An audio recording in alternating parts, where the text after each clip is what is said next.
You're about to find out that the $5,000 suit, the Superfake of it specifically, hanging in the nicest menswear boutique in your city, is far closer to a $200 copy than the man selling it will ever admit. Not a little closer. Close enough that, with the jacket buttoned and the room lit the way boutiques like to light it, the people whose entire job is to spot the difference are starting to get it wrong. You already watched this happen once. It happened to watches. For decades, the story was simple. A real Rolex was a real Rolex, and the fakes on the folding table gave themselves away in a heartbeat. Then the superclones arrived, the gap closed, and an entire luxury category spent the last 2 years in a quiet panic it still has not shaken off. What nobody has told you yet is that the same thing is now happening to the suit on your back, and the tailoring world is even less ready for it than the watch world was. So you're going to do something the brands really do not want you to do. You're going to look hard at what you're actually paying for when you spend $5,000 on a jacket, and you're going to understand why the person selling it to you is more nervous than he looks. Start with the word, because the word is the whole story. A superfake is not the thing you're picturing. Forget the misspelled logo, the plastic-feeling leather, the man opening his coat in an alley. A superfake is a one-to-one replica built with luxury standard materials, and in the most extreme cases, the exact same materials from the exact same suppliers as the real thing. The fakes that used to embarrass you on site have been replaced by copies engineered, stitch by stitch, to survive an inspection. And they're not some fringe curiosity. The hashtag for superfakes has pulled in more than 11 million views on TikTok. One single community dedicated to luxury replicas has more than 23,000 members, trading notes on which copy passes and which one fails. This isn't a back alley anymore, it's a research department. Here's the part that should make you sit up. Lawyers, the people paid to draw hard lines, now describe these things as ultra-realistic counterfeits priced in the $500 to $5,000 range, and they openly admit the copies are becoming nearly impossible to tell apart from the originals. Read that range again, $500 to $5,000. The top of the fake market and the bottom of the real luxury market are now sitting in the same room, wearing the same suit, and you're being asked to tell them apart from across that room. Most of the time, the copy costs you a sliver of that. The pattern across the replica world is brutally consistent. The fake runs you 10 to 20% of the price of the genuine article. So the suit the boutique wants $5,000 for has a twin that asks a few hundred. Same silhouette, same cloth weight in your hand, same little tells you were trained to look for. A tenth of the price. You might assume this is a small, seedy corner of the economy. It isn't. When the major trade bodies added up the global flood of fakes, footwear, clothing, and leather goods together, made up more than half of everything counterfeit pouring into the European market. More than half. The estimated damage runs into the hundreds of billions of dollars every single year. This isn't a niche, it's one of the largest shadow industries on the planet, and a huge slice of it is aimed straight at what you wear. Before you decide the brands are the victims here, you need to understand what a real luxury suit actually is, because that's the number the whole argument rests on. So take the crown jewel of the category, take Brioni. Brioni isn't a marketing invention, it's the genuine article, the house that practically wrote the modern rules of Italian luxury tailoring. It was founded in 1945 in Rome. It dressed presidents and movie stars and the kind of men who never ask a price. Today, it sits inside the Kering portfolio alongside Gucci and Saint Laurent. And when you buy a Brioni suit off the rack today, you're looking at a starting price around $5,500, climbing past $6,000 depending on the cloth. Step up to bespoke and the number climbs again. Houses like Zegna, Kiton, and Canali sit nearby in that conversation. Khitan famously claims 50 hours of hand labor per jacket, and Zegna owns its own wool mills in Biella, but Brioni is the benchmark the industry measures itself against. What are you paying for? On paper, a genuinely staggering amount of human work. A single Brioni suit takes somewhere between 18 and 22 hours of handwork to build. It passes through 220 separate production steps. 80 of those steps, 80, are nothing but ironing. The jacket is held together by thousands of hand stitches, somewhere between 5,000 and 7,000 of them, placed by a person, not a machine. And crucially, it is built on a full floating canvas, a layer of horsehair and wool canvas that is hand padded to the chest, giving the jacket its shape and its drape. This is what separates real luxury tailoring from a fused jacket, where the front is simply glued together with an interlining that stiffens, bubbles, and dies over time. Full canvas construction is the thing the Superfake has the hardest time replicating convincingly, and it is the first thing any serious suit enthusiast will check. The cloth itself is typically Super 150s wool or finer, a grade that refers to the fineness of the fiber, and one you will see cited constantly in suit enthusiast forums as the baseline for genuine luxury, and those people building it are not hired off the street. Brioni runs its own tailoring school in Penne, a small town in the Abruzzo region of Italy, taking students in at around 14 or 15 years old and spending years turning them into the hands that build your jacket.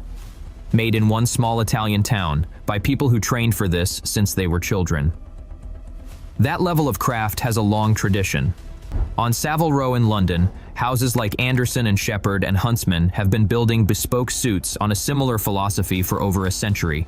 Full canvas, hand-padded lapels, a working relationship between cutter and cloth that takes years to develop.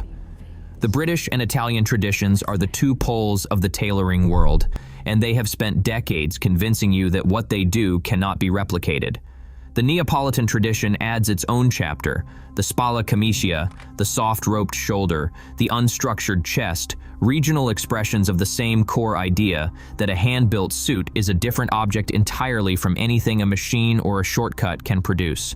That is the story. And it is a beautiful story. When the brand tells you a Brioni suit costs $5,000, that mountain of hours and stitches and ironing and heritage is the justification. It is the wall the price is built on. Here's the problem. The Superfake is engineered to climb that exact wall and tell you the same story for a few $100s. Think about what the watch world learned because you lived through it. The superclone Rolex didn't win by being cheap and obvious. It won by getting close enough that the difference stopped mattering to the eye, then to the wrist, and eventually to the resale market. The luxury watch industry's entire defense was, you'll be able to tell. And one day, suddenly, you couldn't. A suit is a far easier target than a watch. A watch is a sealed machine full of tiny moving parts that have to keep perfect time for decades. A suit is cloth, canvas, and stitching. It's simply easier to copy a jacket than a movement, which means the gap that took the fake watch industry years to close is closing on suits much faster, and almost nobody is talking about it. The working buttonholes on the sleeve, what tailors call surgeon's cuffs, used to be a quick tell for authenticity. The replicas have those now too. The closer you look at the real luxury suit, the more uncomfortable this gets, because the brands have spent a decade quietly making the copy's job easier. This is the part the boutique will never bring up. Over the last couple of years, prosecutors in Milan, in the actual capital of Italian fashion, have been tearing the lid off how some of the most worshipped names in luxury really get their goods made. Units of houses like Dior, Armani, Valentino, and Loro Piana were placed under court administration after investigators found their production was being subcontracted out to workshops where workers were underpaid, often immigrants, working in conditions that have nothing to do with the romance on the swing tag. Goods were being made in workshops on the outskirts of Milan and then sold to the big brands for a tiny fraction of what you eventually pay at the counter. Italian police documented bags that cost 93 euros to produce selling at retail for 1,800 euros, a tiny fraction. While the marketing kept emphasizing craftsmanship and quality and heritage, let that rearrange your thinking for a second. You were sold a story about a master tailor and a 4-year apprenticeship and a town full of artisans. And in some corners of this industry, the reality the courts found was a subcontractor's subcontractor, a worker who was not paid properly, and a markup so enormous that the gap between what it cost to make and what you paid is the real luxury product. The Italian authorities even opened the question of whether the brands had misled you, the customer, by emphasizing exactly that craftsmanship while quietly using suppliers like these. And none of this is happening in a healthy, confident industry. In just the first 3 quarters of one recent year, more than 2,000 manufacturing factories in Italy's fashion sector shut their doors. The machine that produces made in Italy is under enormous strain. Margins are being squeezed at every level, and the temptation to cut corners while keeping the price tag sky high has never been stronger. So here's where you've arrived. On one side, you've got a real luxury suit whose price is justified by a craft story that, in documented cases, the brands themselves were not honoring.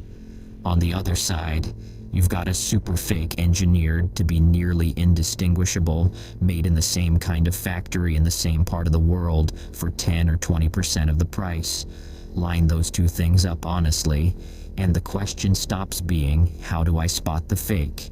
It becomes, what exactly are you paying $5,000 for? You deserve an honest answer, because this is the moment most videos lie to you. The honest answer is that the gap isn't zero. Not yet. There are real things you give up with the copy, and you should know them cold before you ever feel smug about a bargain. You give up certainty. A real Brioni is backed by a house, a return policy, a name that will still exist in 20 years. The Superfake is backed by a username on a forum. When something breaks, and things do break, you've got nobody. One study of counterfeit watches found that roughly 16% of them failed after only light use. The copy that looks perfect in the unboxing is not the same as the copy that survives 5 years of real wear, and you have no way of knowing which one you got until it's far too late. You give up the legal high ground completely. Buying and selling these things is illegal. That's not a gray area you can talk your way around. You're taking part in one of the largest illicit trades on Earth, one tangled up with exactly the kind of exploited labor the Milan investigators were chasing. The $200 suit doesn't come with a clean conscience. It comes with all of that stitched into the lining, whether you think about it or not. And you give up the thing that deep down you were actually buying. Because nobody pays $5,000 for a jacket purely for the cloth. You're paying for what it means. You're paying for the salesperson who knows your name, the box, the receipt, the quiet confidence of knowing it's real when you put it on. The super fake can copy the jacket. It can't copy the part of you that knows the truth every time you button it. But here's the twist that ties this whole thing together, and it's the twist the luxury houses are terrified of you understanding. For a growing number of people, those things you give up stopped being worth thousands of dollars. The certainty, the receipt, the clean conscience, the feeling, all of it combined, the market has quietly decided it's no longer worth the distance between $200 and $5,000.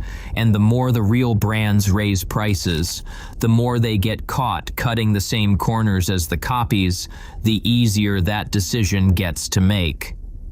That's precisely what happened to watches. It didn't happen because the fakes got perfect. It happened because the real ones got greedy and the gap got small at the same time.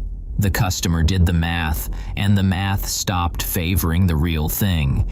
You're watching that exact equation reassemble itself around the suit right now, and the only reason it isn't a headline yet is that suits don't have a resale market screaming about it the way watches do.